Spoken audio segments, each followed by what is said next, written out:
Tassin 40s, and now it's like 51, and it's L-I, right, Luke? L-I. L-I. It's a pretty big number. That's easy, man. When I was writing the book, I had to go XLVII. Right? Yeah, but you've written that so many times, just like Super Bowl 35, XXXV.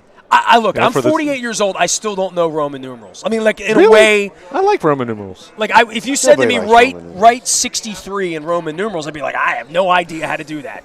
Does that involve a T, an L, an X, R? I don't know what it is. That'd be LXI.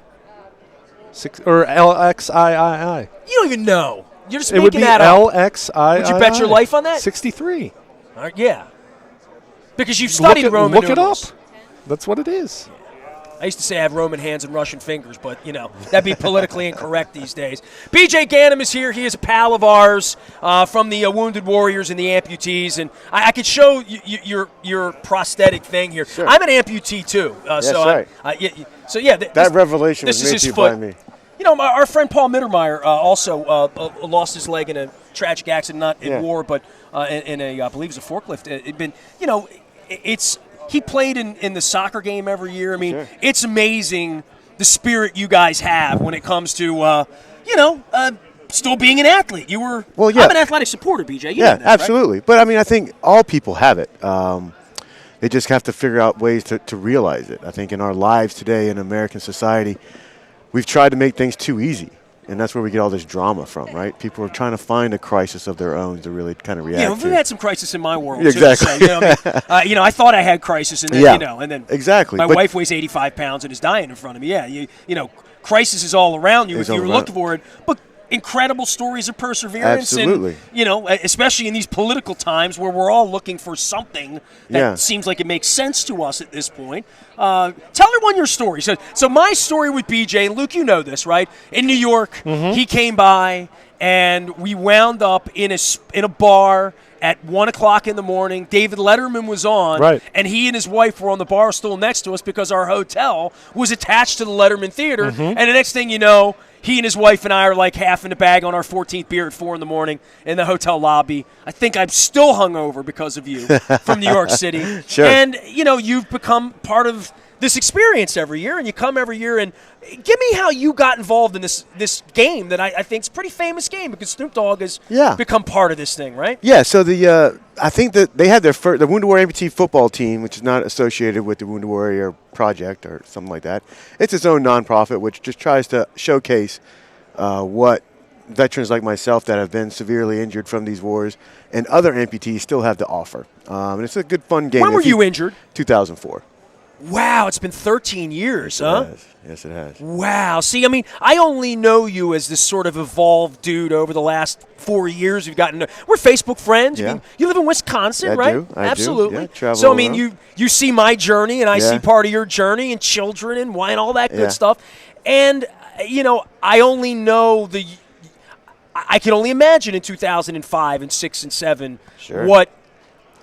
where you came from and where you are now. I see you as like, hey, that's BJ over there. And 5 and 6, I'm sure the amount of sympathy and the amount of American and the amount of emotional and all that stuff that you went. Look at you come out the other end, though. Yeah, right? yeah, and of course you did go through the grinder. I had a bad divorce, bankruptcy, DUI, the typical. There's nothing special about me, right? I was just a plain infantry grunt in the Marine Corps. And I had a lot of the same problems that a lot of people have transitioning from a military environment back to the civilian environment, especially once you add the combat elements into it. There's a lot of there are trauma. guys that come back all intact physically, but emotionally and spiritually. Sure, and it can be, and it's very different things. I tell people all the time, like if you want to call my post-traumatic stress, a lot of it is I miss it. And people are like taken aback, and it's not like I'm a warmonger. But those men that I served with, and I always say men because I only had men in my unit, they were closer to me than family.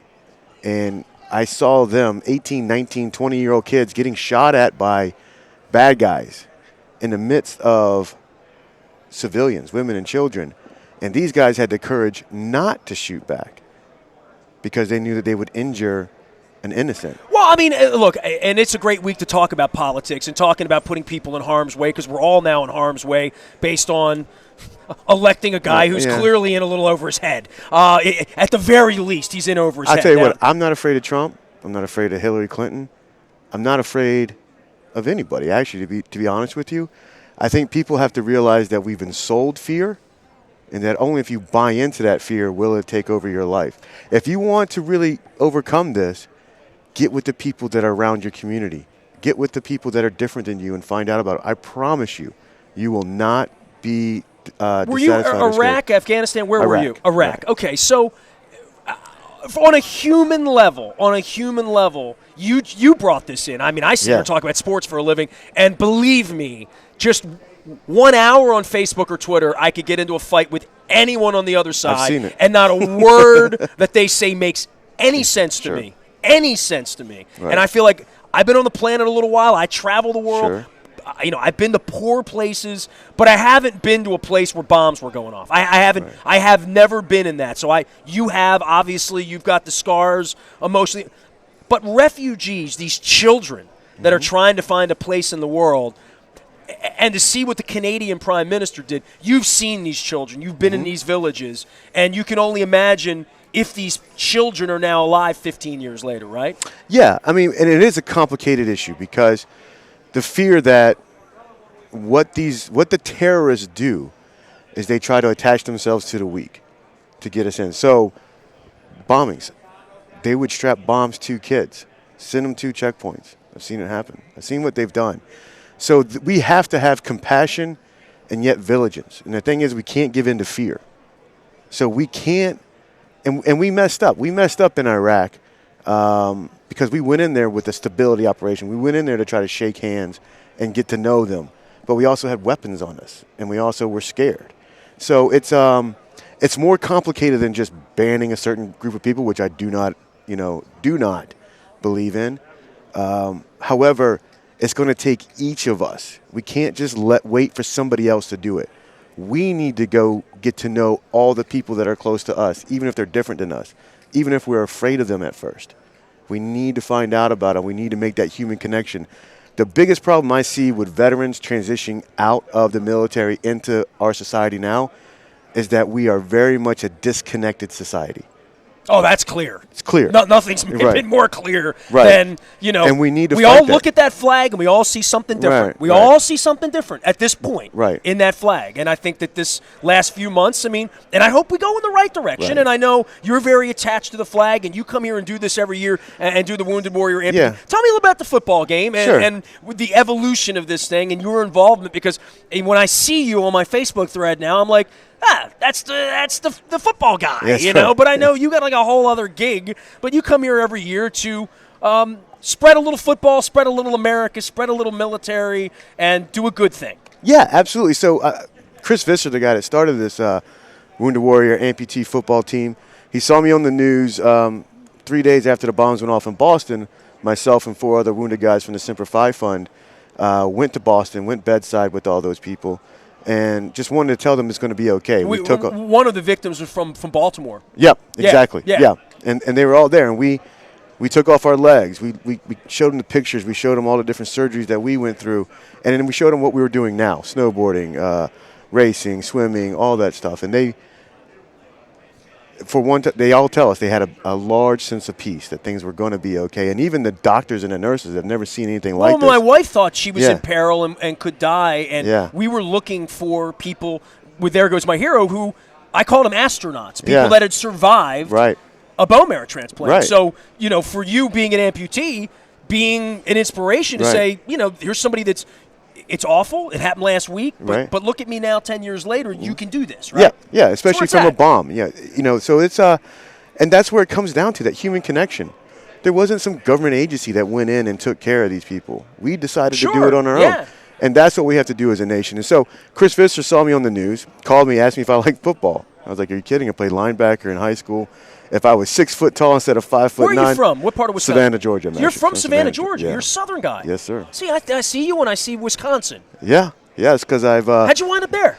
I took a job at Nabisco, which eventually was bought by Kraft Foods when I got off active duty the first time, but stayed in reserves. And you had never been to Wisconsin, maybe? Mm-mm. Wow. Yeah. All right. So I'm learning things here. Yeah. So you played football in Savannah. Well, everybody played football in Georgia, right? That's right. It's just kind of like Texas. Yeah, it's a little bit of a religion down there. Right on. Yeah. So he asked me if I wanted to play flag football against NFL alums, and I was like, absolutely, where do I sign up? So the first game was up in St. Norbert's in Green Bay against the Green Bay alum. I mean, Amon Green was out there, Jerry Kramer, Don Beebe. It was a blast. And it was good to see all these other vets with amputees. We had guys in wheelchairs. We had guys with double legs missing, arms missing. And it was just fun. Everybody had fun. It's a lot like the Harlem Globetrotters, so we have like a comedian that goes up and down and kind of calls the game, and, we get interviewed while we're playing, and it's a lot of fun. Who's all playing this year? We got Roger Staubach. We've got Randy White. We've got Jerry Kramer will be out there again. Rocky Blyer always comes out. Rocky was injured in Vietnam. Oh, yeah. I mean, I've had Rocky on many times. Yeah, yes. And Rocky's a phenomenal story. But, we also – Snoop Dogg will be there, and Snoop Dogg's been to the past two Super Bowls, and is an amazing, amazing man. His dad served. He has a lot of love for the military, and Snoop Dogg can play. I mean, his can boy play. could play too. Yeah, but I mean, he was a coach. He gets after it. He's not a diva like you would think many of these. Faux shizzle. Yeah, that's right. Yeah, he gets Absolutely. after it. So don't laugh at me, Luke. That's right. Dave Vabor comes out. Dave Vabor, he was Mr. Irrelevant. He's from Texas. He's he has the Adaptive Training Foundation actually, where he trains people with disabilities to be recalibrated. Yeah, awesome. Yeah. All right, so tell everybody how to find the information on all this stuff, because you guys do this every year. BJ Ganem is my friend and guest, my Facebook pal. That's right. You have offered me a chance to play in the game. I'm telling you, I am come an out. amputee, if you can see on video here. I'm missing a finger, so I don't know. I mean, if anything, man. why don't you call our game for us? You'd be great. You're playing in the middle of the week this week. Yeah, February. We always play in the middle of the week. We can't afford to book anything big, so we play Wednesday.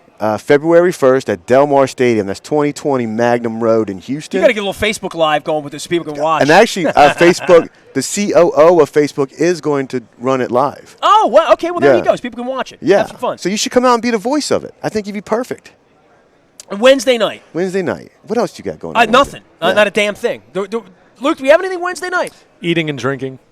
Well, we'll be doing plenty of We're eating doing and that drinking tonight. after. Yeah, that's every night. That's every night. That's why I was saying that. then we go out. We go out you afterwards. think we're here for the radio? I know, right? We go out afterwards to have a fun time and just.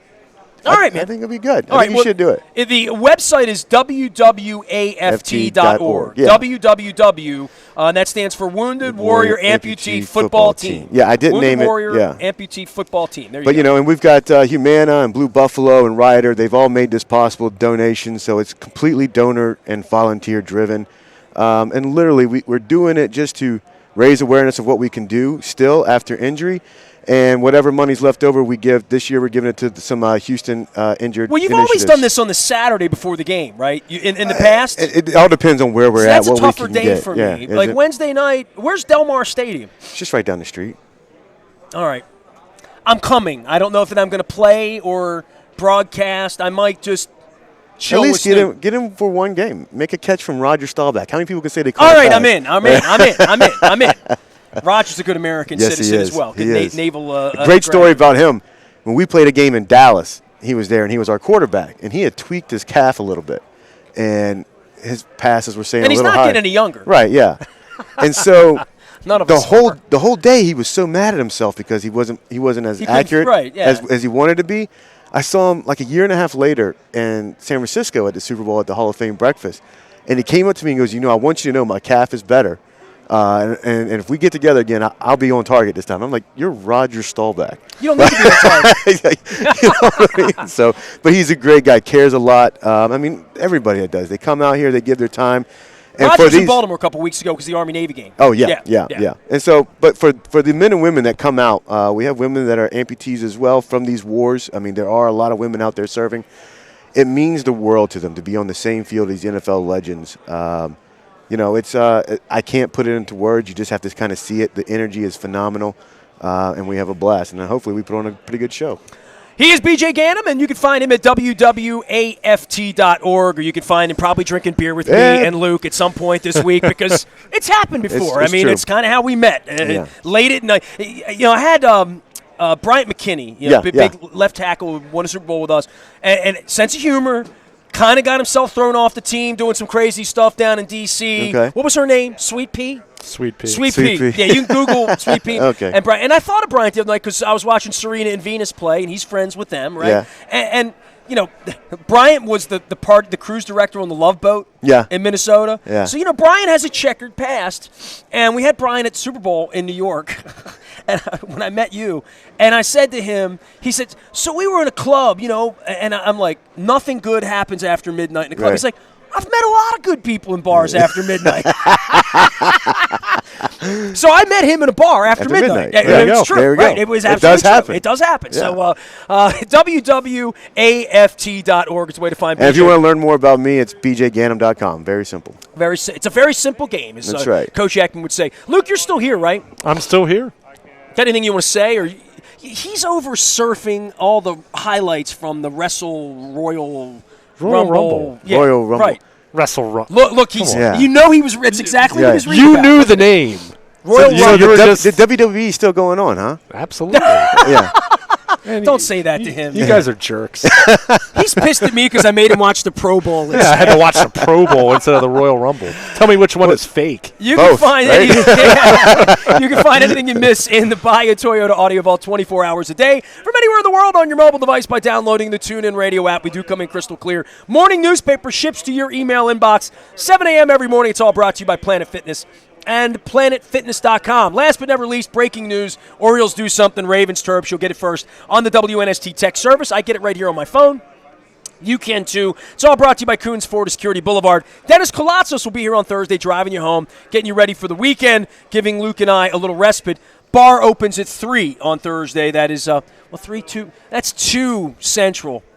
Can't let that happen. They have a bar here, a free bar for the media every evening. I might not leave Houston. I might just stay here for a while. If they bring the Oilers back, I'm staying. Well, it's hard with the traffic here, right? I mean, once you're here, there's no traffic between me and the bar. That's true. Here. That's true. It's just, That's true. It's foot traffic. Maybe Chris Pike is bowing me out and not making last call or something. Sure. Nasty at WNST.net finds us. Obviously, we're out on Facebook Live, WNSTV as well on our YouTube channel, and Facebook, Twitter, LinkedIn, Snapchat, Instagram. We're doing it all from Super Bowl 51 at the George R. Brown. I'm trying to figure out what the R is for. I'm going to Google that. In Houston, it's the Fan Gallery and Radio Row, Super Bowl 51. I'm Nestor. Luke's with us. We are WNST.net, AM 1570, and WNST Towson, Baltimore, and we never stop talking Baltimore sports. Great.